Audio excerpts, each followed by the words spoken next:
I specialise in acoustic design. My particular interests are in auditorium acoustics.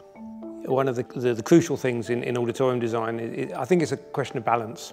I always think of it like a triangle between the acoustics, the architecture and the sort of theatricality and functionality.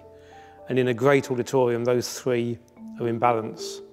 The Oslo Opera House is an interesting example of opera house design because there was a planning limit on the building and there was a maximum height that the building could be.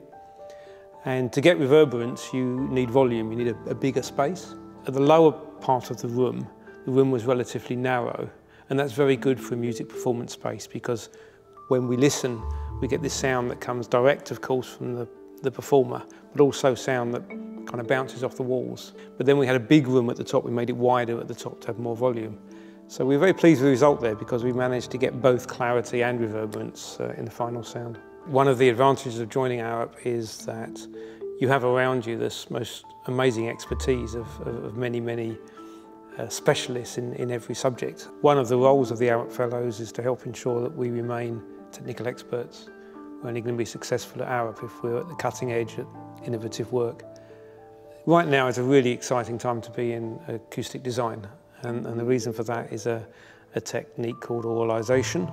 Auralization is like the acoustic equivalent of visualization that we all know, where you can see the render of a building before it's built. A recent example is a colleague who was in Tasmania late at night trying to decide what height above the concert platform the acoustic reflectors should be. So he just made some recordings and we listened to them in our sound labs and came to a conclusion as to what height the reflector should be. You know, that's something which obviously when I started at Arup, that technology was completely unobtainable.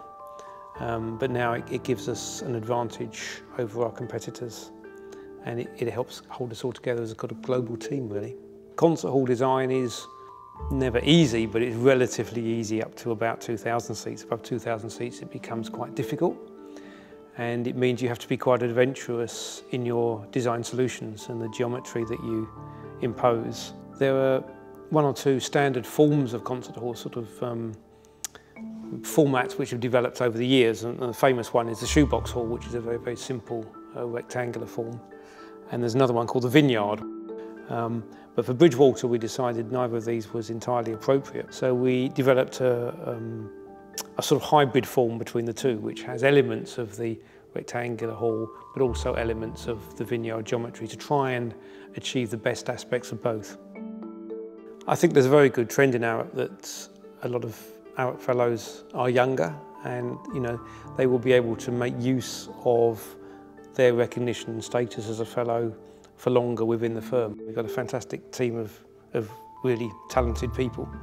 As you can imagine, in auditorium design, a lot of people who are musicians and performers as well as scientists and engineers. And when you go into a new concert hall or theatre that's opened and you hear the orchestra or the group performing in it, and it's a good show, a good performance, and it's nice to think that you've contributed to that.